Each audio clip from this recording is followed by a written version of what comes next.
Hello, everybody, and welcome back to another episode of the Beneath the Red Star podcast, a Russian history podcast for normal people. As always, I am your host, Kyle.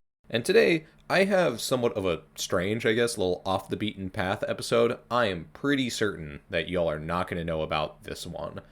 And normally this would kind of be a little bit beyond the pale, I think, of, what I would normally want to get into and what I'd normally be interested in, because this is a religious topic. And I'm not going to go through necessarily all of the religions that existed in Russia or exist in Russia now, because that's basically all of them.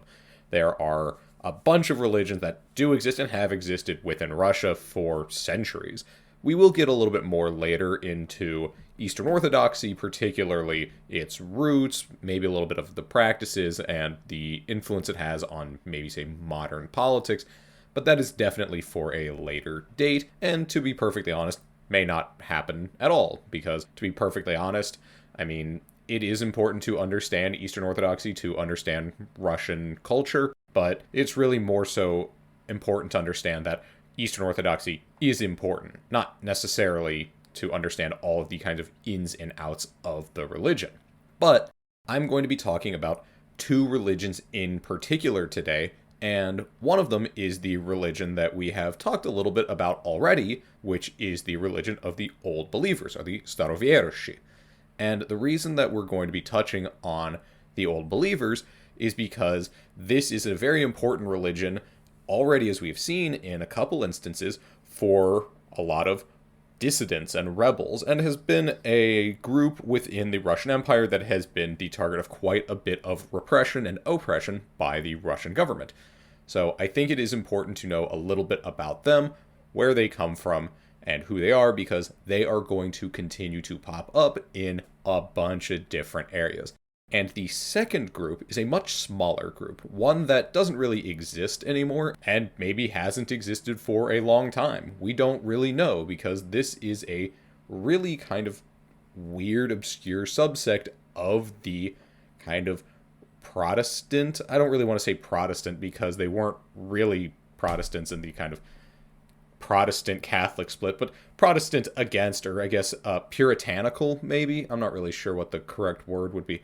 But anti-Orthodox, more kind of super-Orthodox, ultra-Orthodox maybe, arguably, sect that came about when the Orthodox Church made a couple of changes that people did not appreciate. This is the same time that the Staroviershi, or the Old Believers, came to be. And, as well, a number of smaller groups came to be in kind of response to the changes of the Orthodox Church, but we will get into all of that later. The group that I'm talking about are known as the Khlysty or Khlysty. I don't know how well that came across in audio, kind of how you can hear it, but the first one was Khlysty with an L, and the other is Khlysty with an R. So if those sound the same, sorry, but I promise I am actually saying two separate words. So, this group, the Khlysty, or the Flagellants, they are a small sect of kind of ultra-conservative Christians within the Eastern Orthodox world, who arguably aren't even really Eastern Orthodox, or kind of even more so just an offshoot from that main religion. Like I said, we'll get into that a little bit more at the second half of this episode, but the reason we need to know about them is because their ideas, and particularly their practices and the ideas that other people within the Russian Empire had about them, are important to understanding a figure that I am currently working on creating an overarching, deep dive, multiple episode series on, that being Grigory Rasputin. So first, we gotta understand a little bit about the religious background of some of these dissident groups, in order to understand about our good buddy Rah-Rah Rasputin. So, first and foremost, let's go ahead and jump in with the Old Believers. As I said before, the Old Believers have already come up. We are already kind of, a little bit aware of this group. I don't know how aware necessarily, but I know that I've said their names, and I know that I've said that they were already dissidents, and that is kind of an important part of their imagery within kind of really as long as they've been around. They've always been a fairly dissident group, and they've always been kind of under the boot heel of the Russian Empire. And like I said before, they are somewhat of a puritanical, reformist splinter group that broke away from the core Orthodox Church. And when this happened, this was in the 1650s. This was not necessarily an overnight thing. There's not really a date that can be given, not like an exact day or year, where this split happened. This happened over years and really over decades as different groups broke away from the Eastern Orthodox Church because they did not agree with some of the changes that were being passed by the Eastern Orthodox Church. Particularly, they rejected the liturgical reforms of the Orthodox Patriarch of Moscow, a man named Nikon. Not Nikon, Nikon. It's spelled like Nikon, which I don't know why I'm really bringing this up. I just think it's funny. I'm reading it right now, and it kind of makes me laugh. So, Nikon, he wanted to bring about a number of changes that were going to be made, in part, being done in tandem with the westernization of the country. And basically, I'm not going to get super into these reforms and into these changes, because I don't really think that that's necessarily super important or necessary, because there's quite a bit of change going on in all religions at all times, and religious history is not something I'm super into or super knowledgeable about, and I don't think it's really the focus of this show. So if that is something you are interested in, I'm sorry, but you can go ahead and do that research on your own. For our purposes, mostly what we need to know is that Nikon and really the Russian government in the latter half of the 1600s and early part of the 1700s wants to modernize the country, and they want to change certain things about the religion to make it work better with the Russian government and to kind of just standardize some certain things. And what this really comes down to, and where the real issue is a lot of these standardizations are liturgical. They have to do with the way that the church is operating, with what the church kind of believes. And instead of going back to ancient texts, Nikon is looking at texts from modern Greece, and he is making changes to the Russian Orthodox Church based off of not Russian text, not ancient Greek text, not the Bible really, but newer texts that are being written by holy men outside of Russia and in the modern day.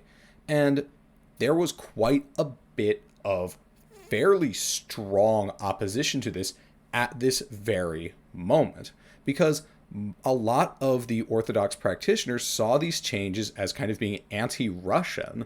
And this is where a lot of the old believers' zeal came from. They had kind of a sense that their cultural or national identity was being betrayed by the Russian government and the Eastern Orthodox Church, because they saw, and I would argue very rightfully so, the Russian Orthodox Church as kind of an extension of the government and kind of an extension of Russian identity, and they did not agree with the kind of influence that the Greek liturgy was having on the Russian practice. And so they had quite a pretty serious response to it, not just because they didn't like the changes to the religion, but because they kind of understood what these changes entailed. These changes were part of a bigger process of changing Russia from an Eastern European country, a kind of more quote-unquote backwards traditionalist conservative one, as a lot of the folks in charge saw it, into a more modern,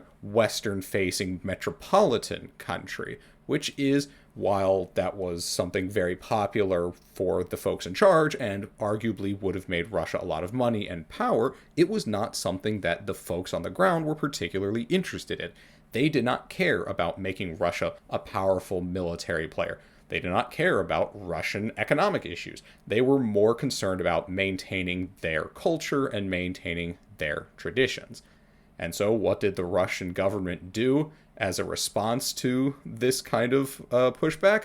Well, they did what they normally did, and they cracked down very, very hard. At this point, the crackdown was not particularly against like the average individual who might say have an issue with the Russian government.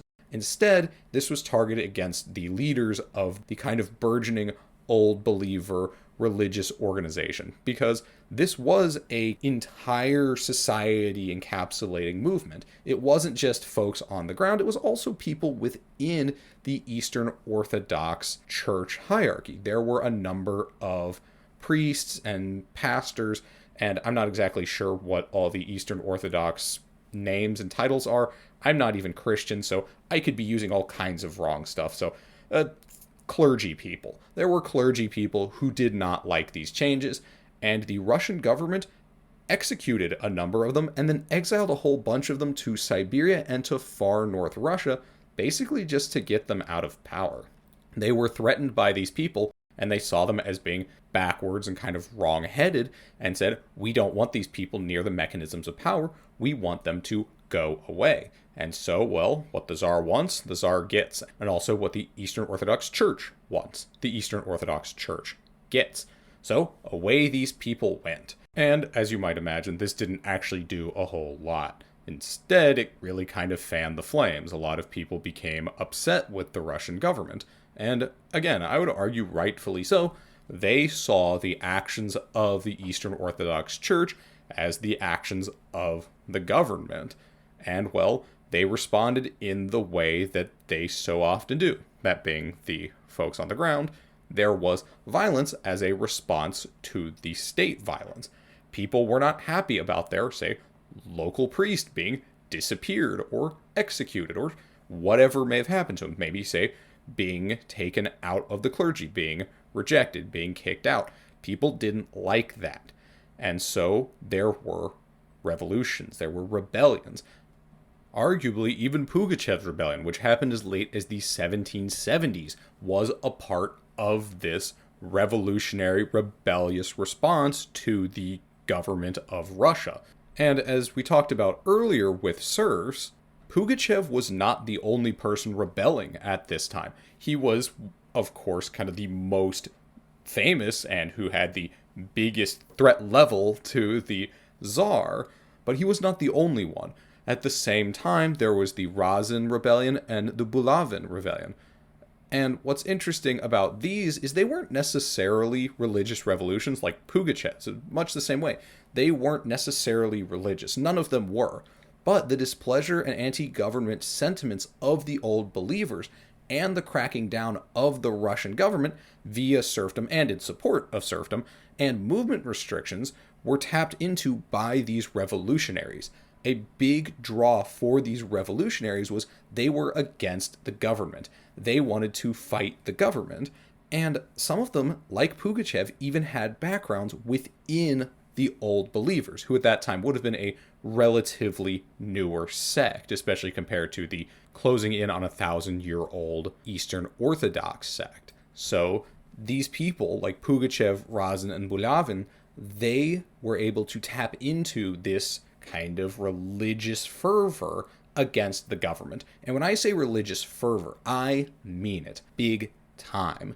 Because the old believers not only saw what the Russian Eastern Orthodox Church was doing as, say, antithetical, they saw the leader of the church as the Tsar, which, again, kind of right. Yeah, they're not entirely wrong there. And they went so far as to label Peter the Great as the Antichrist.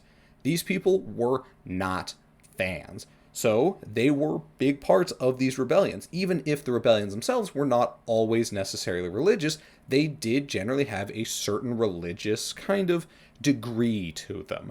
And a lot of that came from the fact that anyone who was throwing a rebellion was going to get some old believers, because these people were pissed about fucking everything. And in the end, these rebellions would not really help the old believers. You know, Eastern Orthodoxy is still here, and spoiler alerts, there's not a lot of old believers, particularly in Russia. A lot of them kind of got out when they could. But this did kind of give a little bit of reason for the Russian government to really clamp down on these people. They said, well, look, they're all revolutionaries and evil, so we gotta get rid of them. You know, their religion does not like the state. We gotta kill them all. And, well, try to kill them all, the Russian government did. Though, to be fair, we're not really there yet. At this time, the number one thing that the Russian government really liked to do was push them to the edge of the empire and kind of hope that, either they would convert, fall off the planet, starve to death, I don't know, go away somehow. So where this normally was is Siberia, far north Russia, like near the Arctic Circle, Ukraine, which is the Pale of Settlement, where they also put people like the Jews that they didn't like, and even people went to North America, like in Alaska, Oregon, California. People went to the very edges of the empire. Some of this was because they were forced to, and some of this was just to flee the repression and violence that they faced by the Russian government. So, on the one hand, you have, true proper kind of ethnic cleansing. People are being told, we don't like you because of your religion, you need to leave or we will kill you. And then there are people going, it's time to leave before anyone tells me that. And so naturally people fled to the edges where control was less, and also they were kind of shunted to the edges where not control necessarily was less, but also where food and resources and whatnot was less, and in the case of the people who went to Ukraine, where government scrutiny might have been a little bit more, and pretty serious rules around religious expression and who can do what, where, when, and how were already in place on people like the Jews. But one of the things that's interesting about the Old Believers is they were a varied group. The Old Believers were not necessarily just one sect, and this is something that we'll talk a little bit more about with the Khlysty, is they were arguably an Old Believer sect. I will get into that a little bit later, and you can kind of make a decision for yourself, but there's really not a lot of, proper structure around the Old Believers. A lot of different groups are calling themselves Old Believers. Some of them are just people who didn't make the liturgical changes that came along with Nikon in the 1650s. Some of them go way beyond that. Some of them go into types of religion that are arguably different than Eastern Orthodoxy, and who some of them themselves thought were different than Eastern Orthodoxy. But basically, there are two major groups. On the one hand, you have the Popovci, which are the priestly group, and then the Bez Popovci, who are the priestless group. And the priest and priestless group are more or less kind of what they say they are. The priest group is the closer to traditional Orthodoxy group. This is a group that recognizes priests and a hierarchy, a structure in which some people are higher, there is clergy, and there are lay people. And then the priestless group is, well, exactly what it sounds like. There are no priests. There is no hierarchy. There is no real structure that is elevated. It's a more lateral, horizontal structure, and this is important because the Khlysty later, they are one of these priestless, hierarchyless groups. There's a lot of electioneering that goes on in these groups, people being appointed by the folks that they kind of govern, I guess, the souls that they protect, I guess is a better way of saying it. And so the priest groups are much closer to the traditional Orthodox beliefs, and the priestless groups are the ones that are a little bit more out there, as a general rule. As I've said a couple times now, the Old Believers were pretty harshly oppressed, but they weren't only just oppressed by the Russian imperial government, they were also oppressed pretty heavily by the Soviet government. In fact, Joseph Stalin really fucking hated these people. I'm not entirely sure why, but Joseph Stalin really had a bone to pick with them. And well, like most of the other people that Joseph Stalin had a bone to pick with, they did not have a very fun time. For better or for worse, I guess better in the sense that these people got to live, but also worse because no one should be removed from their home under the threat of violence, and no one should have to flee because of their fear of the threat of violence. So, for better or for worse, most of them escaped. Most of them were able to get away before they could be punished. And how they did this is a number of them fled to the US, a number of them fled to Turkey, to Greece, to other countries around Russia, and a lot of them fled into Siberia. And I talked about this a little bit when we talked about Pugachev. The beauty of Siberia is it's so fucking big.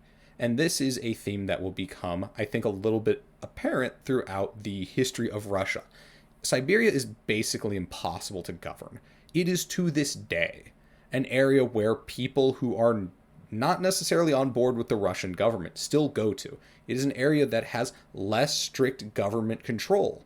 It is an area that is so large and so difficult to govern that a lot of people who don't like the government, a lot of people who don't like the structure of the government and the way it crushes down on them, will flee to Siberia. As well, the Russian and Soviet governments will just deport people to Siberia. They will say, hey, you are a rabble-rouser and we don't like you. You're going to Siberia. And they'll just drop these people off. And much in the same way people talk about prison, that, hey, if you want to go to kind of prison, like criminal LinkedIn, go to jail. That's where you're going to meet all the criminals. This is much the same thing in Siberia. You want to meet all the dissidents? Go to Siberia. They've all either been dumped there by the government or they went there on their own. So in the 19 teens, a lot of the old believers flee to the east and they go to Siberia and they link up with a lot of these other groups who, one, have already fled. A number of old believers have already left or have already been deported. Remember, at the very beginning of this, some of the original old believer priests were deported to Siberia by the Russian government. So there's already a presence of these people. There's already a group, really a lot of groups, of these old believers who are in Siberia. And then the 19 teens is a really good time for these people to kind of scram.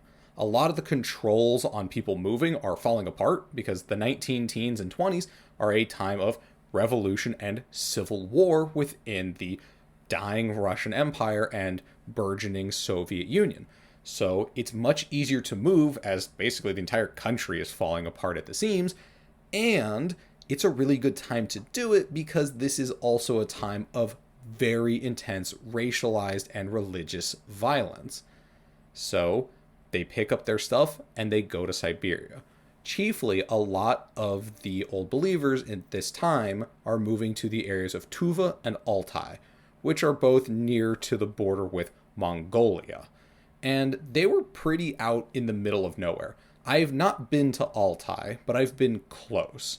I have personally been to the area called Buryatia, which is also north of Mongolia. I'm not entirely sure, like, directionally where that is in reference to Altai, but I do know that they are fairly close, or, well, close on kind of a Siberia spectrum. And I will tell you, yeah, it's the middle of fucking nowhere. If you wanted to disappear there and never be found again, you could do it. And so that's more or less what they did. And not only were they, say, hard to find because they are out in the middle of nowhere, they were difficult to get to. That even if the Soviet government found them out there in, say, Tuva or Altai, it would be difficult for them to be gotten to. Because, again, it's in the middle of fucking nowhere. There's not a lot of roads out here, and what roads there are not well maintained, depending on where you are, of course, and depending on what's around you, because, little side note, there are cities in Siberia. There are fairly large cities. There are modern cities. Even at that time, there were fairly large modern cities that had hundreds of thousands of people within them. But a lot of Siberia, the vast majority of it, is just kind of wilderness. And if you were out in these areas where the old believers were going, purposefully, they would be difficult to get to. But unfortunately, not all of those who fled were safe. There is a very unfortunate tale, the tale of a group called the Dubchis Hermits, who fled to Siberia. They lived on the, I know you guys are going to be surprised, Dubchis River, which is near Krasnoyarsk. Krasnoyarsk is a fairly large city within the Soviet Union, and now within the Russian Federation. It is a city of, I imagine at the time, it was probably much like it was now, thousands of people. And, well, again, near Krasnoyarsk is a Siberian distance. It's not like right next door, but it is close enough that Soviet authorities were there. There was a Soviet military presence there, and despite the fact that they were still fairly out in the middle of nowhere, they were close enough to the city that their monasteries were spotted by airplanes in the year 1951. So these guys went out in the 19 teens, and they were found in the 50s. So they had a pretty good kind of gig going for them for a while. And a lot of people in the area were interested in protecting these people and helping them because, again, this is an area within the Soviet Union and now within the Russian Federation. Basically, for as long as it's been part of a Russian state of some kind, has been a hotbed of dissidence and has been a place where the kind of long arm of the law has had a rough time getting to. As well, in the 50s, particularly at the kind of tail end, but still fairly right in the middle of the Stalinist purges and the repressions and all of the terrors that came with Stalin's regime, people were not necessarily happy, and they weren't necessarily going to give in to the government and do what they wanted. And as well, despite what some folks might say, the Russian people do not just necessarily roll over, certainly not all the time. While they are living in a very totalitarian society at the time and had been for a while, the Russians were plenty happy to not play ball. And so they kept this secret until the Soviet government stumbled upon these buildings by plane. In the same year, in 1951, these buildings were destroyed and the hermits and peasants who supported them were all arrested. And you might be wondering, what were they arrested for? Well, religion was technically not illegal in the Soviet Union, but Joseph Stalin didn't really fucking care.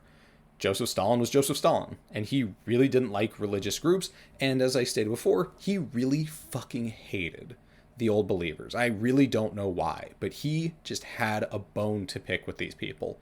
So, all in all, 33 of these folks were tried. Those charged served sentences from 10 to 25 years in the Gulag, and unfortunately 2 of them died. And you might be thinking, that's not that many, surprisingly, for, people being sent to the Gulag. Well, this is a fortunate thing for those who survived. They actually got there pretty late into Stalin's regime. Stalin would die in 1953, and they would be released in 1954. So they all only had to serve about 3 years for those who survived, which it's really kind of bleak to say, but for folks in these kinds of prison camps and concentration camps, getting there towards the end is the number one way to survive. Just, getting there right as it's about to all fall apart, it's a pretty good way. And even still, in those 3 years, 2 people died. I know that it might seem a little silly to harp on the fact that 2 folks out of 33, or 2 folks out of the thousands of people who were in the gulags at the time, but it is really unfortunate that this happened at all. These people were not hurting anyone. They weren't doing anything. They were out in the middle of fucking nowhere, doing their own thing. And then, well, Joseph Stalin was Joseph Stalin. But fortunately for them, after 1954 and the release of all of the people who'd been taken prisoner, the Old Believers were more or less left alone at that point. With Stalin's death, the Soviet Union began to relax quite a bit, particularly on things like the expression of religion.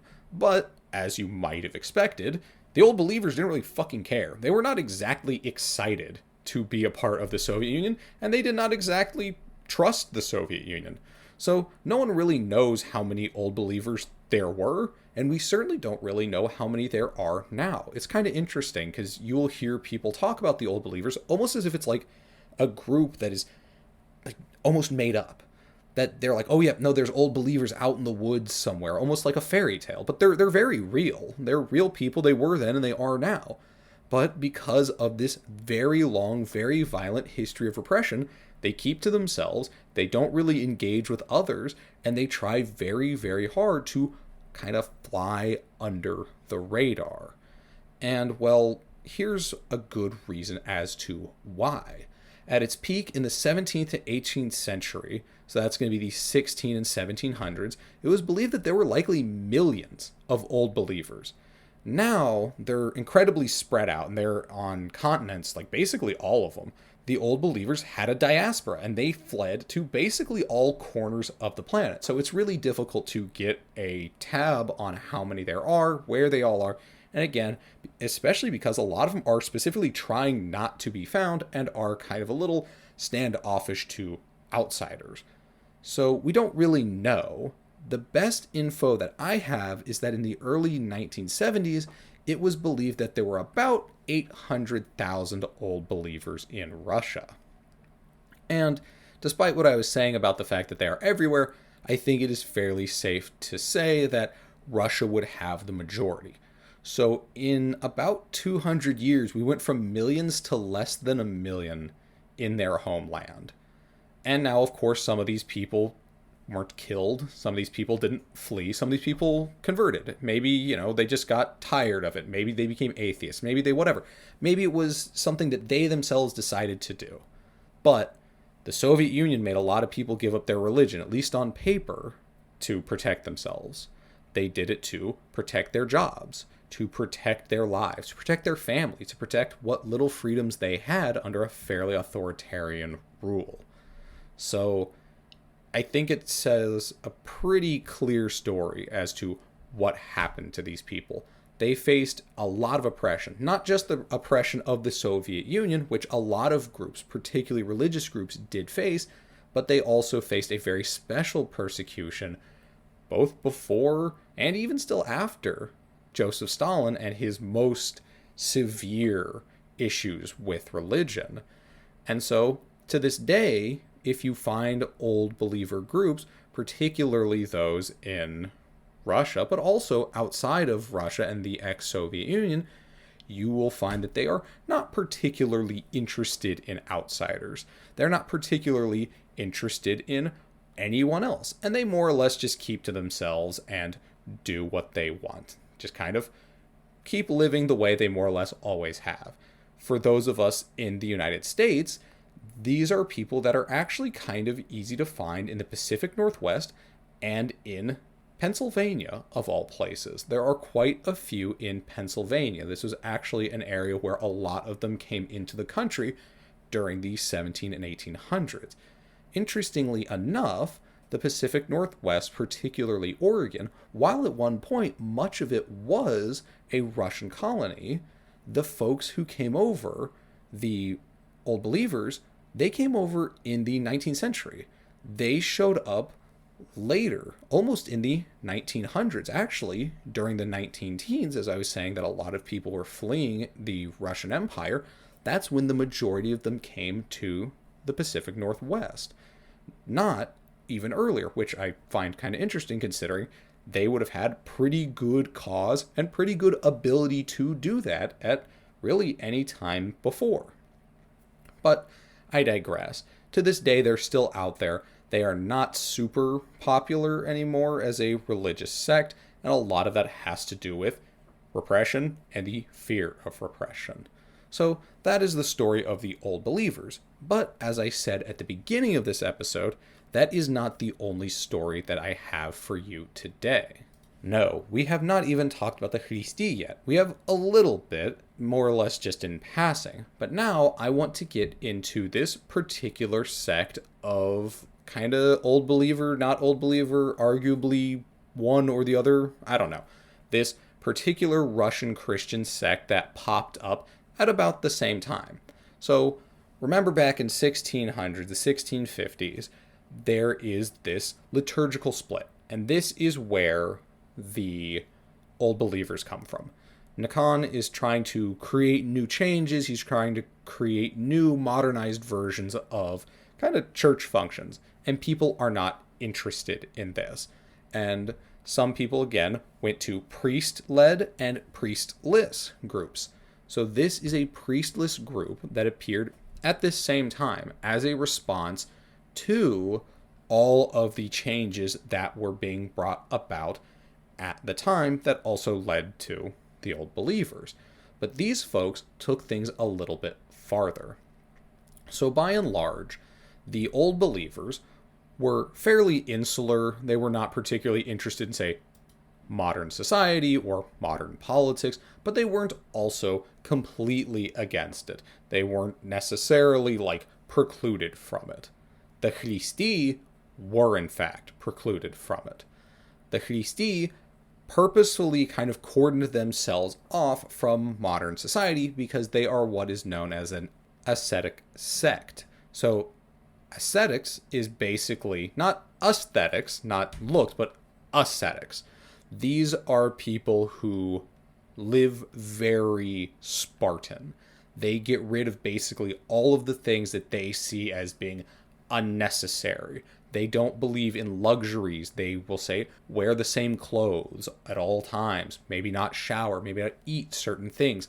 They basically are treating themselves purposefully poorly as a way of coming closer to God. Asceticism is a very important part of early and today modern monks. Monasteries are ascetic places. Basically, you're going to eat bad food, you're going to live an uncomfortable life, you're going to get rid of all of the things that might say distract you from the Bible, distract you from your religion, and instead you are going to kind of suffer in the way that Christ suffered so that you may be closer to Jesus, to God, to the religious teachings. So the Khlysty are ascetics. In Europe, one of the most famous ascetic groups would be the Flagellants. And the reason I bring these up is because the Russian word Khlysty means flagellants. But these people, while they are flagellants, they are not connected to the flagellants of the 12th century. One, they have about 500 years of time difference. And two, they don't really believe in the same things. They are similar, but they are not the same. As well, I want to go ahead and explain something else about the name. Like I said at the beginning of the episode, this group could be called the Khlysty with an L or the Khlysty with an R. So they didn't actually call themselves the Khlysty with an L, they called themselves the Christoviershi, which means the believers of Christ, which was shortened down to Khlysty with an R.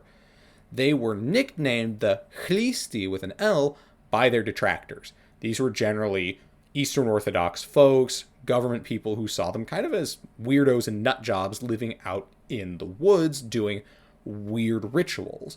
So they called them the Khlysty with an L because they saw them as, like the folks in the 12th century, kind of weirdos who were whipping themselves and beating themselves. There's a certain amount of voyeurism and kind of weird obsession with what a lot of people at the time saw as a weird, gross cult out in the woods that's going on here. I am going to refer to them as the Khlysty with an L because that's generally how you will see them referred to, but I do want to make it known that they refer to themselves as the Christoviershi or the Khlysty, which means the believers of Christ. So now that we've gotten that kind of background information out of the way, let's go ahead and jump into who these people were. So unlike the kind of broader movement of the Old Believers, which of course did have some big names who I did skip over because for our purposes I don't think they're necessarily necessary, but there were a number of them. There's not a single person you can pin down and say, that's the guy. For the Khlysty, there is kind of the guy. His name is Danilo Filipov. He was a runaway soldier, much like Pugachev, who joined the Khlysty movement before it was kicked out of the Orthodox Church. So basically all these groups get excised from the Orthodox Church, and before that happens, Danilo Filipov is joining the Khlysty. And he started his own ministry. And he claimed that he had the Spirit of God inside of him, and that his assistant, a guy named Ivan Suslov, had the Spirit of Jesus in him. He then claimed that his wife had the Spirit of the Mother of God, and that 12 of his friends had the souls of the 12 apostles. So this is starting to look a little bit culty. You know, these are starting to send up a little bit of flares that, all of a sudden, me, my friends, my wife, and everyone who I think is cool has the Spirit of God in them. And you might think that's a little bit weird, but it gets a little bit weirder. Because he didn't just think that they had the Spirit of God in them. No, he believed in a system that I've seen referred to as repeated reincarnation. Basically that Christ was living in human beings. That every now and then you would get a Christ that is, the Son of God, kind of like Jesus was, and that Jesus' spirit was more or less living within this person. Not only did he think that there were people who had the spirit of Christ in them, he thought it was entirely possible that there were multiple Christs at the same time. Actually, he didn't think that it was possible. He thought that it was happening because the leaders of every kind of Khlysty group would have its own Christ, it would have its own Mother Mary, it would have its own apostles, it would have its own structure based on these reincarnated folks. So, yes, there were a number of Christs running around at the time. So, as you can kind of tell, fairly radical sect. Not violent, but radical in the sense of, like, very different. So, they came about as a type of puritanical sect against the opulent Orthodox mainstream. So this is where they kind of break away from the normal Old Believers. The Old Believers were Puritans in the sense that they wanted to see kind of the old ways and not the opulence, overwhelming kind of excess of the Orthodox Church, which is kind of funny because that's a big reason why it was chosen in the first place, because of its displays of wealth and power. But I digress. People were not necessarily a big fan, but the Old Believers were a little bit more on board. They were on board with, say, traditional church services, just the extra traditional ones, the extra Orthodox ones. The Khlysty did not like any of it. They even branched away so far that they would basically destroy the very concept of an Orthodox church service. And they were not the only ones to do this. We're not going to get into these groups, but I want to go ahead and list them out. The other big groups of this time were the Duchabors, the Molokans, and the Skoptsi. All of these groups, including the Khlysty, rejected the opulent and elaborate rites of the church and the church's association with the state's oppressive power. So this is where we're starting to really get out there. Of course, the whole Christ reincarnation thing is already out there, but really that's more of kind of a symptom of this bigger change, not the other way around. These guys didn't go, well, there's a bunch of Christs, so we're different than the Orthodox. They said, no, the Orthodox are wrong. The Orthodox don't get it. And there's a bunch of Christs running around out there. One of the big issues that they had was one that people who are familiar with the Protestant Reformation, particularly with kind of the biggest Protestant of them all, arguably, Martin Luther, had with the Catholic Church. These folks, the Khlysty and a lot of these other groups, did not like the fact that church services were conducted in Church Slavonic, much like how the Catholic Church would conduct its services in Latin. They believed the language was difficult to understand, and it was a hindrance for those who did not have the time or money or ability to learn. It was basically a way of gatekeeping the religion. And, well, they're right. I'll give them that. That absolutely, having a separate language aside from the local language, which is so wild because this is the Russian-Orthodox Church, and they're not even doing it in Russian. And to be fair, to this day, you will still find Eastern Orthodox services conducted in Church Slavonic. But particularly at that time when everyone's out in the field and people aren't necessarily even able to get an education, this is a very serious hindrance to people's ability to connect with God.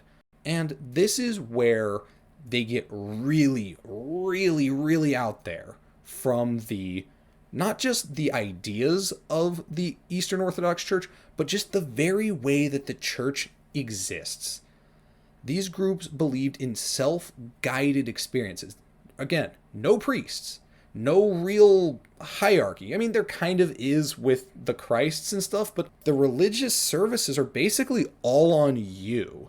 They're not really interested in a formulaic, set-in-stone system, rather kind of you figuring it out yourself. And we'll get into how they do this in a little bit. It's kind of weird.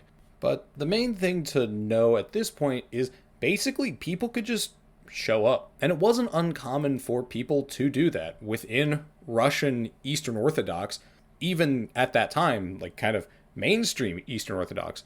The starцы, who were basically wandering men of God, were a very revered, very important group of people.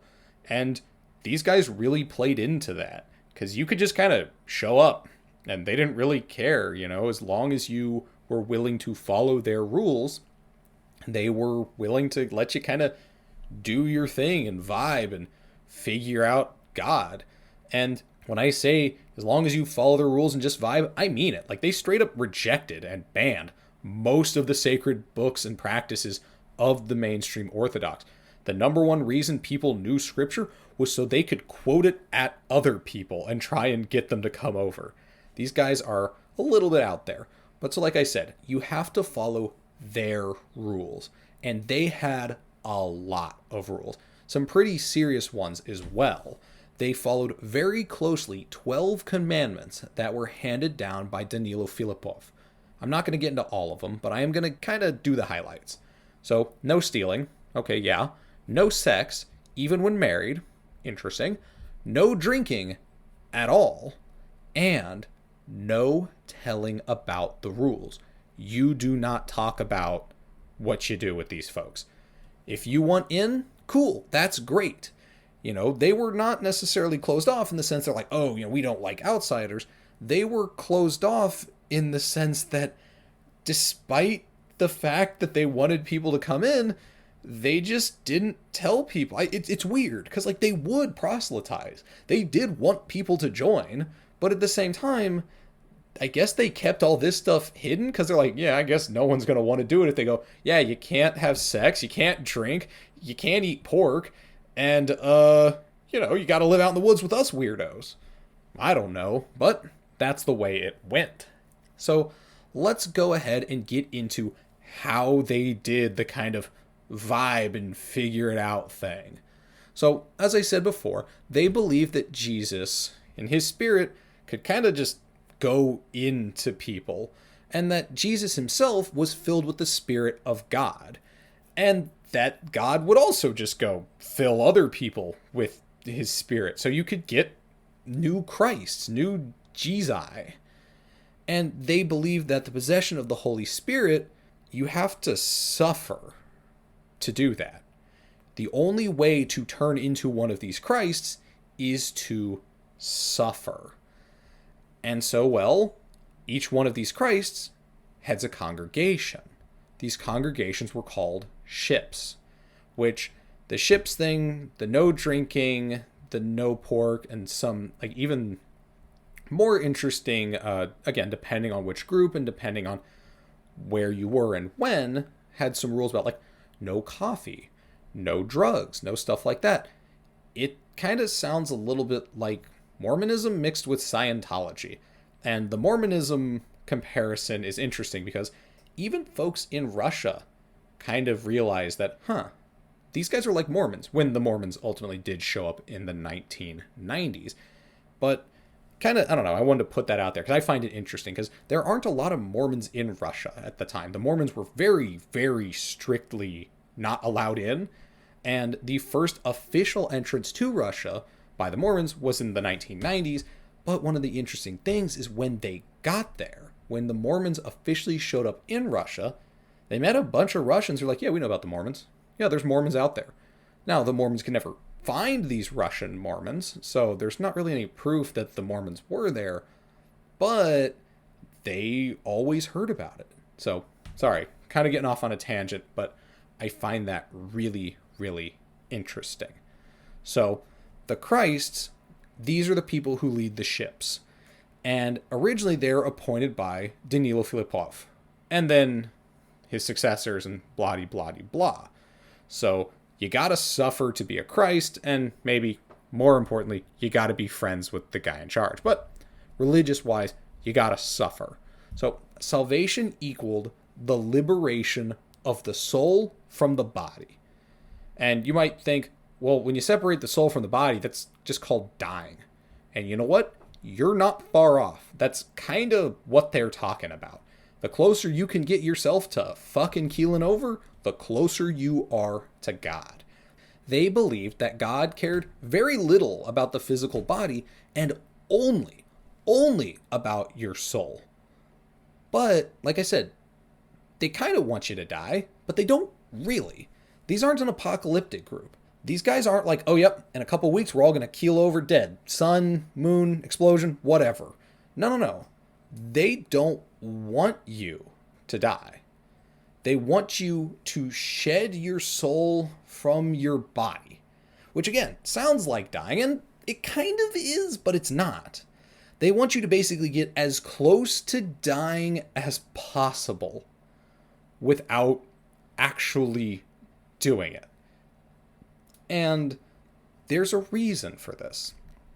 There's a reason that they want people to not drink coffee, to not drink alcohol, to not eat a lot of food, to be working basically at all times, to be busy, to be, you're a peasant, and they believe in that, and they believe you're going to do all this with like no food. Some of these groups believe you're going to do it like while wearing the same clothes and like never changing, and basically while treating your body like absolute shit. It's because it helps you trip balls without anything else. It helps you get into a mind space where you are going to hallucinate, where you're going to, in their idea and their view of it, you're going to meet God without dying. And this is where we get into their actual church services. As I said before, they don't read the Bible. They don't really have scripture. They don't really have a proper church service. Instead, their services are basically secret song and dance sessions called radenie, which means a rejoicing. And these radenie would be led by the ship's Christ, and they would include the entire ship, or I guess really all the people who were kind of ready, because you had to do certain things to be ready for the radenie. So these sessions would often result in folks having visions of God or Jesus. And the radenie sessions were how people experienced revelation. This was your scripture. You would talk to God, basically. You would have visions. Again, you don't read the Bible. You don't go to services. Rather, you just kind of starve yourself and then live a normal life and beat up on yourself and be harsh to yourself so that you can trip balls. Like, I'm not even kidding. Like, that's it. That's the whole point of it. To prepare for the radenie, people would kind of have to beat themselves up. This was called the weakening of the flesh. You had to flagellate yourself. So again, these are actual flagellants, but they are very different than the old-timey flagellants. You would have to basically reduce your caloric intake to just whatever you could to survive. Any more than that, particularly if you were the Christ or the leader of this ship, you would reduce your food intake to almost nothing. And people were basically always fasting. But this time, you would fast even harder.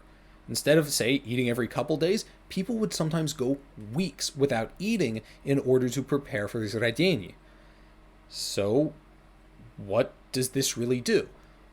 On the one hand, it's going to make your mind alter. Like, when you are starving, when you are tired, when you are in pain, you are susceptible, you are going to kind of freak out a little more easily. You might hallucinate, you might see God. But other than kind of that end goal, what is the purpose?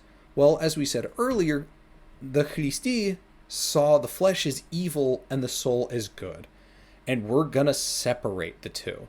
And so basically, you gotta beat the shit out of yourself. Not only so you can meet God, but basically to punish the bad part of you. You gotta get it really nice and ground up in there so that, one, you can see God, and two, just to kind of punish the worst part of you. And then there's the radenie themselves. These were usually incredibly physically exertive group activities that were often held deep in the woods or maybe in a cabin away from everyone else. These were, again, only for the people who prepared, and they were completely separated from people who were not Khlysty. Usually they had guards posted to keep people out. So this does one thing for the Khlysty, and it does something else for the folks on the outside. I'm going to start with the folks on the outside because it's less important really to what's going on here, but it is very important to remember for later when we talk about Rasputin. So the people on the outside can't see in. They don't know what's going on. All they know is that there's these weird people who live out in the woods, who don't eat food, who don't drink, who don't have sex, who are just kind of out there and look like hammered shit. They're beating themselves up. They look like hell. They don't even read the Bible. And then they just get together every now and then, say, in a circle somewhere or in a cabin or whatever, and they sing and they dance and they just... what the fuck is going on over there? And it freaks a lot of people out. And so the kind of rumor mill starts to churn up, and rumors start to come out about what these folks are doing. In particular, there are a lot of rumors that these people are having secret orgies, that basically in their elevated state where they've kind of just caused themselves to become delusional, they just devolve into a massive orgy. Realistically, there is no proof of this. There is no reason to believe that this happened. It seems more likely that, especially because a lot of wealthy people in Moscow and whatnot were kind of putting these rumors out, and people within the Eastern Orthodox Church were, putting these rumors out, it seems a little bit more likely that, maybe not, that this was just kind of character assassination of the organization. But did it happen? Who knows? I guess it's entirely possible. But it basically made these people, particularly to the folks in the cities, who already kind of saw the folks living out in, say, Siberia, especially Siberia, but just not in the cities, as more backwards, as uneducated, as more superstitious, whatever. It really cemented in their brains, like, people from the hinterlands, particularly Siberia, are fucking weirdos. They're all debauched. They're all gross. They are fucking lunatics. So, now that we got that out of the way, what does this do? What does this separation and what does this serious exertion do for the folks at the Redeni? Well, you're already starving to death. You're already probably, gross, because, again, a lot of these people don't, bathe. They don't change their clothes. They don't do things to keep themselves clean. They're trying to punish their bodies. And then they're also probably in very serious pain from the fact that they've been flagellating themselves and doing other things to cause themselves pain, to atone for their sins and to weaken their bodies so that they may meet God. So, what all does that do? It really fucks with your brain is what it does. Because now not only do you have all that going on, you're running in circles, you're singing, and you're doing this all in a very secluded group. So, in a lot of cults, they do very similar things. You get people away. You get them isolated. You get everyone kind of all on the same page. You keep everyone tired. That way, you are not in a good headspace to, say, not become delusional. You are locked in a room with a bunch of people who are singing, dancing, clapping, jumping, screaming, whatever. Whatever it is that the Christ has decided is going to be your activity for this Redeni, you are doing this with all these people who you've been suffering with and starving with and have been generally uncomfortable with. Yeah, this is basically how you get people to trip without giving them drugs. And that's seemingly it worked. These people often claim to be able to talk to God, to commune with Jesus Christ, to find revelation without ever reading a Bible, without ever having to go to a church service, without ever having to do a lot of the normal things. But much like the old believers, these people were the targets of oppression, repression, and also much like the old believers, they lived out in the middle of nowhere, and they weren't necessarily super popular because, one, they're kind of hard to find. Two, they are very exclusive in a way. Again, they're weird because they do want people to join, but at the same time, they don't want to tell anyone about anything that they're doing. So this doesn't necessarily lead to really good repeat customers, and it doesn't really get new folks coming in. So these guys started in the 1600s, And by the 1900s, they were starting to peter out, and they were kind of being scooped back into larger groups that were on the more puritanical Protestant side. Particularly, the Old Believers started picking them up, and even there, again, this is kind of a story. I don't know how true it is. It is said that they kind of came into the fold with the Mormons. Though, again, the Mormons didn't really show up until the 1990s, so, who knows. But the main thing that is important here is in the late 19th century, late 1800s into the early 1900s, this is exactly the time that Grigory Rasputin was walking around, and when he himself bumped into the Khlysty. And that is where I'm going to have to leave this one. I can't tell you when exactly Rasputin's going to be coming out, but I can tell you it's going to be a pretty big one. It might be a couple of episodes on just him. So I wanted to go ahead and get this kind of background information out there so that when that does happen, we will be ready, because in particular, the kind of weird, secluded, sex-crazed cult image that a lot of people had of the Khlysty is, as you probably already know, incredibly important to the image of Grigory Rasputin. So, for now, we're just going to have to leave it there, and then we will get to the continuation at an undisclosed later date. Sorry. But for now, I just want to say thank you all for listening. I hope that you've been enjoying. I hope that you continue to stick around and continue to enjoy. I'm having a lot of fun putting all of this together, and I hope that you guys are having a lot of fun too. Or at the very least, I hope you're learning some. But for now, it's time for me to go. I hope you all have a wonderful day, and I'll catch you for the next one. Bye-bye.